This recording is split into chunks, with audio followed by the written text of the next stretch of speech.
എല്ലാവർക്കും നമസ്കാരം. ഞാൻ ഡോക്ടർ ഷിൻജി, മെഡിക്കൽ ഡയറക്ടർ, സൗഖ്യം ഇൻ്റഗ്രേറ്റഡ് മെഡിക്കൽ സെൻറ്റർ.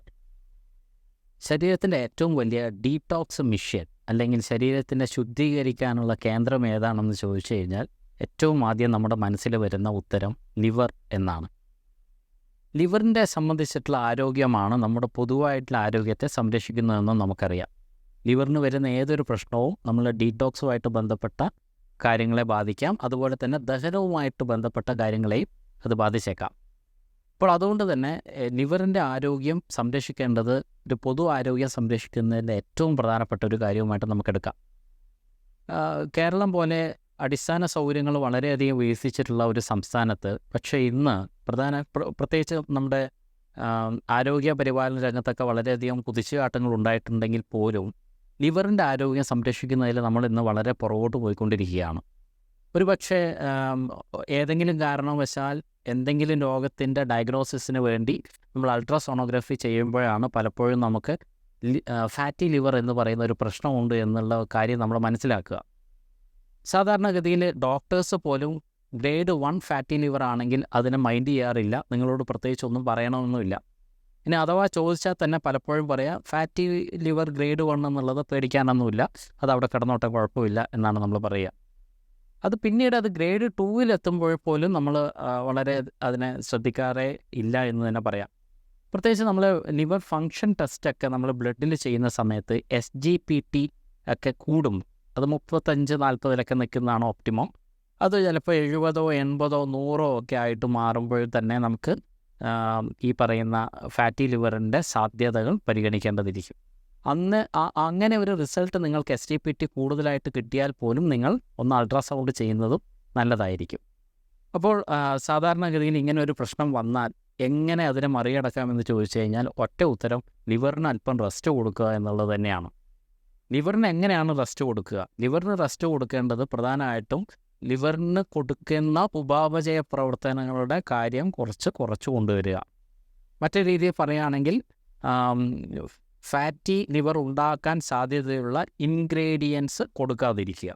അപ്പോൾ എന്തുകൊണ്ടാണ് ഇങ്ങനെ ഒരു ഫാറ്റി ലിവർ ഉണ്ടാകുന്നത് ചോദിച്ചു കഴിഞ്ഞാൽ പ്രധാനപ്പെട്ട കാര്യം കാർബോഹൈഡ്രേറ്റുകൾ തന്നെയാണ്. കാർബോഹൈഡ്രേറ്റ് എന്ന് പറഞ്ഞാൽ ചോറ്, പഞ്ചസാര ഇതൊക്കെ നമുക്ക് കുറക്കണം. അതുപോലെ തടിയുള്ള ആൾക്കാരിൽ ആണ് പൊതുവായിട്ട് ഫാറ്റി ലിവർ കാണാറുള്ളത്. പക്ഷേ ഇതൊരു സ്റ്റേറ്റ്മെൻ്റ് അല്ല. തടി തീരെ കുറഞ്ഞ ആൾക്കാരിലും ഫാറ്റി ലിവർ കാണാറുണ്ട്. കാരണം ഫാറ്റി ലിവർ ഉണ്ടാകുന്നത് ഒരു വിസറൽ ഫാറ്റ് കൊണ്ടാണ്, നമ്മുടെ അവയവങ്ങൾക്ക് ചുറ്റുമുള്ള ഫാറ്റിൻ്റെ ഡിപ്പോസിറ്റ് കൊണ്ടാണ്. അല്ലാതെ ടോട്ടലായിട്ട് ഫാറ്റുള്ള ഒരു വ്യക്തിക്ക് അല്ലെങ്കിൽ സബ്ക്യൂട്ടേനിയസ് ഫാറ്റ്, നമ്മുടെ ത്വക്കിൻ്റെ അടിയിലൊക്കെ നല്ല തടിയുള്ള ഒരു വ്യക്തിക്ക് ഈ പറയുന്ന ഫാറ്റി ലിവർ ഉണ്ടാകണമെന്നുള്ള നിർബന്ധവുമില്ല. നല്ല തടിയുള്ള ആൾക്ക് ഫാറ്റി ലിവർ ഉണ്ടാവണമെന്നില്ല, തടി കുറഞ്ഞ ആൾക്ക് ഫാറ്റി ലിവർ ഉണ്ടാകുകയും ചെയ്യുക. പക്ഷേ സാധാരണഗതിയിൽ ഒബേസിറ്റി കൂടുന്നതനുസരിച്ച്, അമിതവണ്ണം കൂടുന്നതനുസരിച്ച് ഫാറ്റി ലിവറിൻ്റെ സാധ്യത വർദ്ധിക്കുന്നതുകൊണ്ട് എപ്പോഴും തടി കുറയ്ക്കാനുള്ള കാര്യങ്ങൾ അനുവർത്തിക്കേണ്ടത് ആവശ്യമാണ്. അപ്പോൾ ഡയറ്റിൽ ഒരു വ്യക്തമായിട്ടുള്ള നിയന്ത്രണം വരുത്തുക എന്നുള്ളതാണ് പ്രഥമമായിട്ട് നമ്മൾ ചെയ്യാനുള്ള കാര്യം. അതുപോലെ തന്നെ ഫ്രൈഡ് ആയിട്ടുള്ള ഐറ്റംസ് ഇതൊക്കെ കൊടുക്കാൻ പാടില്ല. ഇതൊക്കെ നമ്മൾ പൊതുവായിട്ട് പറയുന്ന കാര്യങ്ങളാണ്. ഇന്ന് ഞാൻ സംസാരിക്കുന്നത് ഈ ഫാറ്റി ലിവർ വന്നു കഴിഞ്ഞാൽ ആ പ്രശ്നം മറികടക്കാൻ സഹായിക്കുന്ന ഏതെങ്കിലും ന്യൂട്രീഷണൽ കണ്ടൻസ് ഉണ്ടോ എന്നുള്ളതാണ്. പലർക്കും ഉള്ള സംശയം ഇതൊക്കെ ന്യൂട്രീഷൻ കുറഞ്ഞു കഴിഞ്ഞാലും ഫാറ്റി ലിവർ ഉണ്ടാകുമോ എന്നുള്ളതാണ്.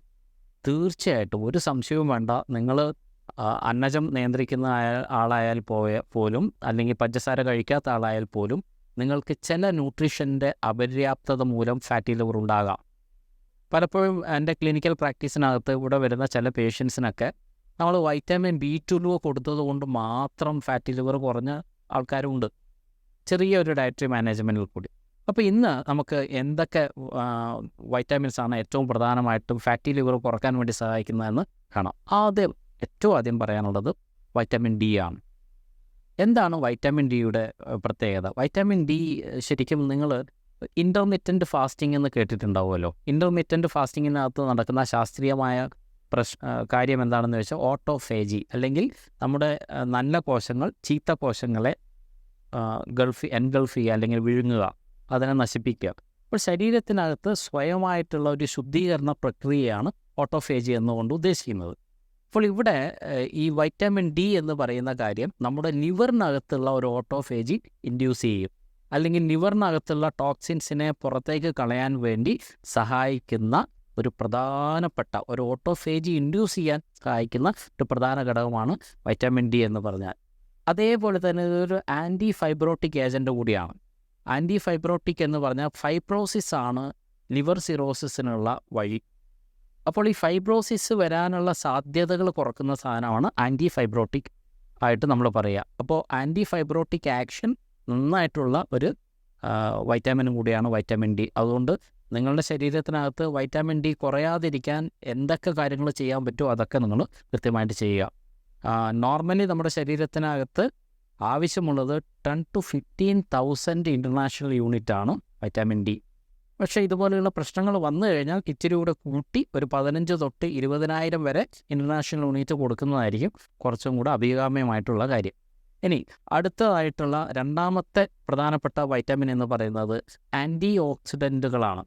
അതിൽ ഏറ്റവും പ്രധാനപ്പെട്ട ഒരെണ്ണം വൈറ്റാമിൻ സി ആണ്. വൈറ്റാമിൻ സിക്കും എപ്പോഴും അത് ലിപ്പോലൈറ്റിക് ആക്ഷൻ അല്ലെങ്കിൽ ഫാറ്റിനെ അബ്സോർബ് ചെയ്ത് കഴിഞ്ഞാൽ അല്ലെങ്കിൽ അതിനെ അലിയിച്ച് കളയാനുള്ള കപ്പാസിറ്റി ഉള്ളതാണ് വൈറ്റാമിൻ സി. അപ്പോൾ വൈറ്റാമിൻ സി അടങ്ങിയ പ്രത്യേകിച്ച് വൈറ്റാമിൻ സി അടങ്ങിയ ഫ്രൂട്ടുകൾ ധാരാളമായിട്ട് കഴിക്കുക. അപ്പോൾ എല്ലാവിധ പുളിയുള്ള പഴങ്ങളിലും വൈറ്റാമിൻ സി ഉണ്ട്. പുളിയില്ലാത്തതിലും ഏറ്റവും കൂടുതൽ വൈറ്റാമിൻ സി ഉള്ള ഒരു കണ്ടൻ്റാണ് പേരക്ക. അപ്പോൾ പേരക്ക റെഗുലറായിട്ട് കഴിക്കുന്നതും നിങ്ങളുടെ ഫാറ്റി ലിവർ കുറയ്ക്കാൻ വേണ്ടി സഹായിക്കുന്ന മറ്റൊരു ഘടകമാണ്. അതേപോലെ തന്നെ മറ്റൊരു ആൻറ്റി ഓക്സിഡൻ്റ് ആയിട്ടുള്ള ഘടകമാണ് വൈറ്റാമിൻ ഇ. വൈറ്റാമിൻ ഇ എന്ന് പറയുന്നത് 2 രൂപത്തിൽ നിങ്ങൾക്ക് കിട്ടും. ട്രോക്കോഫിനോളായിട്ടും ട്രോക്കോട്രിനോളായിട്ടും നിങ്ങൾക്ക് കിട്ടും. അപ്പോൾ കുറച്ചുകൂടെ പവർഫുൾ ആയിട്ടുള്ള ട്രോക്കോട്രിനോളാണ്. അപ്പോൾ വൈറ്റാമിൻ ഇ കണ്ടൻറ്റും നിങ്ങൾ കൃത്യമായി എല്ലാ ദിവസവും അകത്തേക്ക് കൊടുക്കുന്നതും അതൊരു സപ്ലിമെൻ്റ് രീതിയിൽ തന്നെ കൊടുക്കുന്നത് വളരെയധികം ആശ്വാസകരമായിട്ട് കണ്ടുവരുന്നുണ്ട്. അപ്പോൾ vitamin D, vitamin C, vitamin E. ഇനി ഏറെ പ്രധാനപ്പെട്ട 2 വൈറ്റാമിൻ ബി കോംപ്ലക്സ് അംഗങ്ങളെക്കുറിച്ചും നിങ്ങൾക്ക് മനസ്സിലാക്കണം. ഒന്ന് വൈറ്റാമിൻ B12 ആണ്. നോർമലി നമ്മൾ വൈറ്റാമിൻ B12 കുറിച്ച് പറയുമ്പോൾ നമ്മുടെ മനസ്സിൽ വരിക ശരീരത്തിന് വരുന്ന തരിപ്പും കടച്ചിലൊക്കെയാണ്. ഇപ്പോൾ ചിലവർക്കൊക്കെ ഡയബറ്റീസ് ഒക്കെ വന്നു കഴിഞ്ഞാൽ കാലിൻ്റെ അടിയിൽ വരുന്ന തരിപ്പൊക്കെ വളരെ വന്നു കഴിഞ്ഞാൽ നമ്മൾ സാധാരണ കൊടുക്കുക വൈറ്റാമിൻ B12 ആണ്. അപ്പോൾ ഈ B12 കുറഞ്ഞു കഴിഞ്ഞാൽ സസ്യാഹാരികളായ ആൾക്കാർക്ക് തരിപ്പ് കൂടാനുള്ള സാധ്യതയുണ്ട്. അപ്പം പൊതുവായിട്ട് നമ്മൾ പറയുക വൈറ്റാമിൻ B12 എന്ന് പറഞ്ഞാൽ നാഡീ വ്യവസ്ഥയെ സ്വാധീനിക്കുന്ന ഒരു വൈറ്റാമിനായിട്ടാണ്. അത് മാത്രമല്ല വൈറ്റാമിൻ B12 വേറൊരു വളരെ പ്രധാനപ്പെട്ട പ്രോപ്പർട്ടി എന്ന് പറയുന്നത് കൊഴുപ്പിനെ നീക്കാനുള്ള കഴിവാണ്. അപ്പോൾ ലിവറിൽ അടിഞ്ഞു കൂടിയിട്ടുള്ള കൊഴുപ്പിനെ നീക്കാൻ പോലും സഹായിക്കുന്ന ഒരു ഘടകമാണ് B12. അതുകൊണ്ടാണ് ഫാറ്റി ലിവർ ഗ്രേഡ് 1 അല്ലെങ്കിൽ 2 പോകുന്ന ആൾക്കാർക്കൊക്കെ B12 കൊടുത്ത് അല്പസ്വല്പം ഒരു ഭക്ഷണ ക്രമീകരണം നടത്തി കഴിഞ്ഞാൽ നിങ്ങൾക്ക് പൂർണ്ണമായിട്ട് ഇതിനെ റിവേർട്ട് ചെയ്യാൻ വേണ്ടി കഴിയുന്നത്. അപ്പോൾ വൈറ്റാമിൻ B12 കൃത്യമായിട്ട് കൊടുക്കുക. പിന്നെ അടുത്തതാണ് വൈറ്റാമിൻ B3. വൈറ്റാമിൻ B3 നമ്മൾ വേറെ വിളിക്കുക നിയാസിൻ എന്നാണ് വിളിക്കുക. എന്താണ് ഈ നിയാസിൻ്റെ പ്രത്യേകത? നിയാസിൻ വളരെ വളരെ ഇമ്പോർട്ടൻ്റ് ആയിട്ടുള്ളൊരു ഘടകമാണ്. കാരണം നമുക്കൊക്കെ അറിയാം നമ്മുടെ ശരീരത്തിനകത്തുള്ള കൊളസ്ട്രോൾ കൂടുന്നതല്ല ഈ പ്രശ്നം ഉണ്ടാക്കുന്നത്. പലപ്പോഴും കൊളസ്ട്രോളിനേക്കാൾ അതിൻ്റെ ഒരു കണ്ടൻറ്റ് ട്രൈഗ്ലിസറൈഡ്സ് എന്ന് പറയുന്ന കാര്യം നിങ്ങൾ ചിലപ്പോൾ ലിപ്പിഡ് പ്രൊഫൈൽ ചെയ്യുന്ന സമയത്ത് കൊഴുപ്പ് പഠിക്കുന്ന സമയത്ത് കണ്ടിട്ടുണ്ടാവും. ഈ ട്രൈഗ്ലിസറൈഡ്സിൻ്റെ അളവ് കൂടുന്നതനുസരിച്ച് നിങ്ങൾക്ക് ഫാറ്റി ലിവറോ അതുപോലെയുള്ള അനുബന്ധമായിട്ടുള്ള പല രോഗങ്ങളും വരാനുള്ള സാധ്യത 10 മടങ്ങായിട്ട് വർദ്ധിക്കും. അപ്പോൾ ഈ ട്രൈഗ്ലിസറൈഡിനെ നീക്കം ചെയ്യാൻ വേണ്ടി അതിൻ്റെ പ്രവർത്തനം ഇല്ലാതാക്കാൻ വേണ്ടി ഏറ്റവും സഹായിക്കുന്ന ഒരു ഘടകമാണ് വൈറ്റാമിൻ B3 അല്ലെങ്കിൽ നിയാസിൻ. അപ്പോൾ വൈറ്റാമിൻ B3യും വൈറ്റാമിൻ B12 ഒക്കെ എവിടെ നിന്നാണ് കിട്ടുക? അത് പൊതുവായിട്ട് കിട്ടുക മത്സ്യത്തിൽ നിന്നായാലും അല്ലെങ്കിൽ ലിവർ അതുപോലെ മീറ്റ് മാംസത്തിലും എഗ്ഗിലൊക്കെ ഇതുണ്ട്. അതുകൂടാതെ തന്നെ നിയാസിൻ ധാരാളമായിട്ടുള്ള ഒരു ഘടകമാണ് മധുരക്കിഴങ്ങ് എന്ന് പറയുന്നത്. അപ്പോൾ മധുരക്കിഴങ്ങ് ധാരാളമായിട്ട് ഭക്ഷണത്തിൽ ഉൾപ്പെടുത്തുന്നതും കൃത്യമായിട്ട് തന്നെ നിങ്ങളുടെ ഫാറ്റി ലിവർ കുറയ്ക്കാൻ വേണ്ടി സഹായിക്കുന്നുണ്ട്. അതുപോലെ തന്നെ ഫ്രൂട്ട്സിൽ നോക്കുകയാണെങ്കിൽ അവക്കാഡോ പോലെയുള്ള ഫ്രൂട്ട്സുകളോ കൂണുകളൊക്കെ നിങ്ങൾക്ക് ഇങ്ങനെ ഫാറ്റി ലിവർ കുറയ്ക്കാൻ വേണ്ടി സഹായിക്കും. അപ്പോൾ ഒരു ഭക്ഷണത്തിനെ കുറിച്ച് ഒറ്റ വാക്കിൽ പറയുകയാണെങ്കിൽ എന്ത് ചെയ്യണമെന്ന് ചോദിച്ചാൽ കാർബോഹൈഡ്രേറ്റ് കുറയ്ക്കുക. അങ്ങനെ കുറയ്ക്കുകയാണെങ്കിൽ എന്തൊക്കെ കഴിക്കാം? രാവിലെ നിങ്ങൾക്ക് വേണമെന്നുണ്ടെങ്കിൽ ഒരു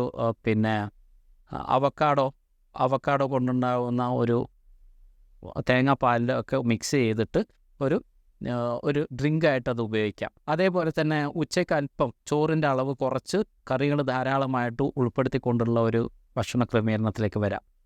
വൈകുന്നേരം ഡിന്നറിന് പകരമായിട്ട് അരിയോ ഗോതമ്പോ അല്ലെങ്കിൽ മില്ലറ്റുകളോ കഴിക്കുന്നതിന് പകരമായിട്ട് ഫാറ്റി ലിവർ കുറക്കാൻ വേണ്ടി ഞാൻ അഡ്വൈസ് ചെയ്യുന്നത് മധുരക്കിഴങ്ങാണ്. മധുരക്കിഴങ്ങും അതിൻ്റെ കൂടെ ഈ വൈറ്റാമിൻ B12 B3 ഒക്കെ ധാരാളമായിട്ട് കിട്ടാൻ മത്സ്യക്കറിയും. നിങ്ങൾ നോൺ വെജിറ്റേറിയൻ ആണെങ്കിൽ മത്സ്യമോ അല്ലെങ്കിൽ മാംസമോ എന്തെങ്കിലും കൂട്ടിയിട്ട് തന്നെ ഈ മധുരക്കിഴങ്ങ് വളരെ സ്വാദിഷ്ടമായ രീതിയിൽ നിങ്ങൾക്ക് കഴിക്കാൻ വേണ്ടി കഴിയും. അപ്പോൾ റിഫൈൻഡ് കാർബോഹൈഡ്രേറ്റിൻ്റെയും പഞ്ചസാരയും ബേക്കറി സാധനങ്ങളുടെയൊക്കെ അളവ് പൂർണ്ണമായിട്ടും